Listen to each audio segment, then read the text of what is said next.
राधे राधे। आज इस वीडियो में हम बात करने वाले हैं नामदेव जी के पूरा चरित्र के बारे में। जितना हो जाएगा वीडियो में हम पूरा चरित्र आज ज्ञात करेंगे। आज हम आगे चरित्र हम अगली वीडियो में देखेंगे।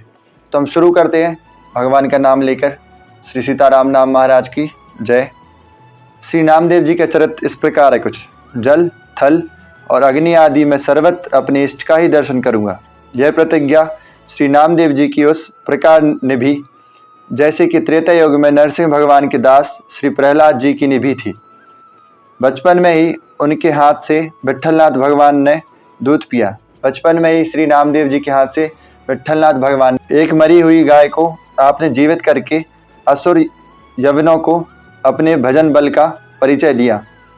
फिर उस यवन राजा के द्वारा ही दी गई शैया को नदी के अथाह जल में डाल दिया। उसके आग्रह पर उसी तरह की अनेक शैयाएँ निकलकर दिखाई दी। श्री नामदेव जी का ऐसा चमत्कार था कि एक बार जो राजा था वहाँ का, जो यवन राजा था, मुस्लिम राजा था उस समय का, उसने उनको शैया दी थी। शैया मतलब उनके लिए पलंग दिया था। तो उनने वो पलंग नदी में फेंकवा दिया था। तो उस राजा ने आग्रह किया कि और ले लीजिए महाराज। नामदेव जी से बोला ऐसा। तो नामदेव जी ने ऐसी कई सारी हजारों लाखों शैयाएँ उसके सामने प्रकट कर दी। उसी पंढरपुर में पंढरीनाथ भगवान के मंदिर का द्वार उलटकर आपकी ओर हो गया। नामदेव जी का एक और चमत्कार, पंढरीनाथ भगवान जो थे उनका द्वार श्री नामदेव जी के मुख की तरफ हो गया था। जहाँ उनका घर था, जिस तरफ उनका मुख था उस दिशा में उनका द्वार हो गया था, भगवान का स्वयं का। इस चमत्कार को देखकर मंदिर के पुजारी संकुचित और लज्जित हो गए।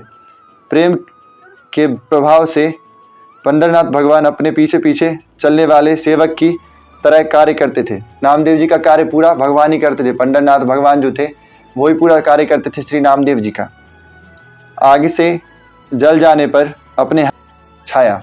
जब आग से उनका छप्पर घर जल गया था, श्री नामदेव जी का उनका घर का छप्पर छाया था। ऐसी इनकी महिमा थी नामदेव जी की। तो हम प्रसंग शुरू करते हैं। नामदेव जी का जीवन की दिव्य घटनाएं जो है वो हम शुरू करते हैं। जब उनका जन्म हुआ था नामदेव जी का, तब क्या क्या हुआ था, कैसे जन्म हुआ था उनका और क्या चमत्कारिक घटनाएं हुई थी, ये सारी हम बात करने वाले हैं अभी। छिपा जाति के श्री वामदेव जी भगवान थोड़ी ही आयु में विधवा हो गई। जब वह 12 साल की हो गई तब वामदेव जी ने उससे कहा, तुम घर में विराजमान श्री ठाकुर जी की सेवा सावधान मन से अच्छे प्रकार किया करो।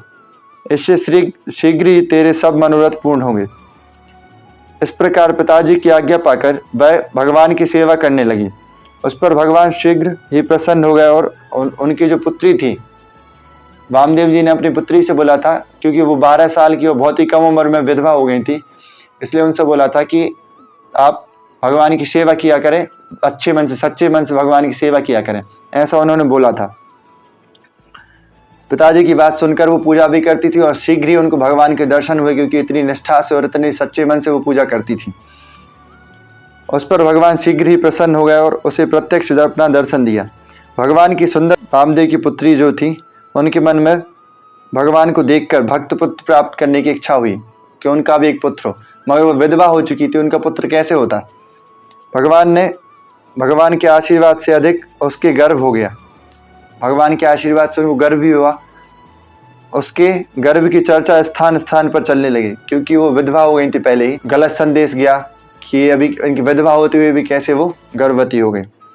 चलते चलते यह बात वामदेव जी के कान में पड़ी। तब आपने लड़की से पूछा और उसका उत्तर सुनकर यह निश्चय किया कि भगवान ने ही पुत्र को अपनाया है। समय पूर्ण होने पर बालक का जन्म हुआ और वामदेव जी ने उसका नाम नामदेव रखा। पुत्र जन्म के उत्सव में ब्राह्मणों और निर्धनों को जी भर कर आपने अपनी संपत्ति लुटाई। बालक नामदेव दिन प्रतिदिन बढ़ने लगा। उसके ऊपर कुछ और ही अलौकिक रंग चढ़ने लगा। उसके अंग अंग में भगवत भक्ति के भाव व्याप्त हो गए। अत्यंत सुंदर, सबको सुख देने वाला उसका दिव्य स्वरूप प्रकट हुआ। इसके बाद है नामदेव जी के बचपन के भक्तिमय चरित्र। श्री नामदेव जी बचपन में खिलौनों से खेलते थे। आप खेलने में ही भगवान की सेवा पूजा करते थे। खेलते खेलते ही नामदेव जी भगवान की पूजा करते थे। उनको बैठने की जरूरत नहीं होती थी, खेलते थे तो भगवान की पूजा। बैठते थे वो तब तो पूजा करते ही थे, मगर वो खेलते समय भी भगवान की पूजा करते थे। वे किसी काष्ठ या पाषाण की मूर्ति बना लेते और फिर उसे बड़े प्रेम से वस्त्र पहनाते, भोग लगाते, घंटा बजाते तथा नेत्र बंद करके मन में अच्छी तरह भगवान का ध्यान करते। वे जैसे जैसे इन कार्यों को करते थे वैसे वैसे वे अत्यंत सुख पाते थे।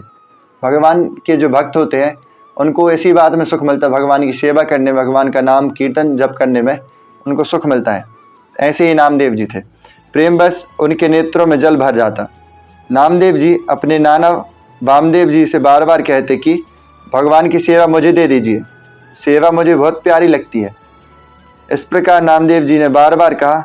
कुछ समय बाद वामदेव जी ने नामदेव से कहा कि मैं एक गांव में जाऊंगा और 3 दिन में लौट आऊंगा, तब तक तुम भगवान की सेवा करना और भगवान को दूध पिलाना, स्वयं मत पी जाना।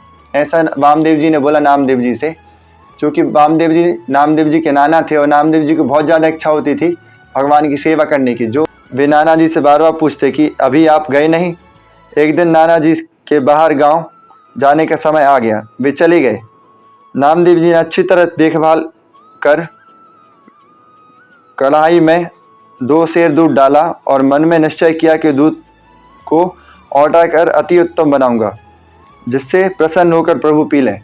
उन्हें मालूम नहीं था, छोटे बच्चे थे वो, उनको ये भी मालूम नहीं था कि भगवान की मूर्ति के स्वरूप में वो पीते नहीं है। तो उनको अकेला ये पता था, नाना जी ने बोला था उनके कि भगवान को भोग लगा कर कुछ पीना, भोग लगाना। तो उन्हें ये निश्चय था उनके लिए कि भगवान जब तक नहीं पिएंगे जब तक हम भी नहीं पिएंगे। श्री रामदेव जी के हृदय में प्रेम की बड़ी भारी उमंग थी। उन्हें चिंता भी थी कि सेवा में कोई त्रुटि ना हो जाए। बालक नामदेव जी दूध औटाकर उसे एक सुंदर कटोरे में भरकर भगवान के समीप ले गए। दूध में इलायची और मिश्री मिलाई, दूध पिलाने की आशा से पर्दा कर दिया और उनने पर्दा डाल दिया। दूध अंदर रखकर भगवान का पर्दा बंद कर दिया, जो हम करते हैं नॉर्मली, साधारण रूप से हम जैसा करते वैसा उन्होंने किया। दूध पिलाने की आशा पर्दा कर दिया। कुछ देर प्रेम की लंबी श्वासें भरते रहे, फिर पर्दा हटाकर देखा तो दूध भरा कटोरा ज्यों का त्यों रखा था। फिर उन्होंने सोचा नामदेव जी ने कि भगवान ने दूध पी लिया होगा, ख़त्म हो गया होगा, तो हम अब जा रहे तो हम भी दूध पी लेंगे। मगर ऐसा नहीं हुआ, वो कटोरा जैसा था वैसे के वैसा भरा रखा था। इससे इनके मन में बड़ी निराशा हुई और भगवान से प्रार्थना करने लगे कि हे प्रभु, आप दूध पीकर तृप्त हो जाएं। और उन्होंने बोला, नामदेव जी छोटे थे, उन्होंने बोला भगवान से कि आप दूध पीकर तृप्त हो जाएं।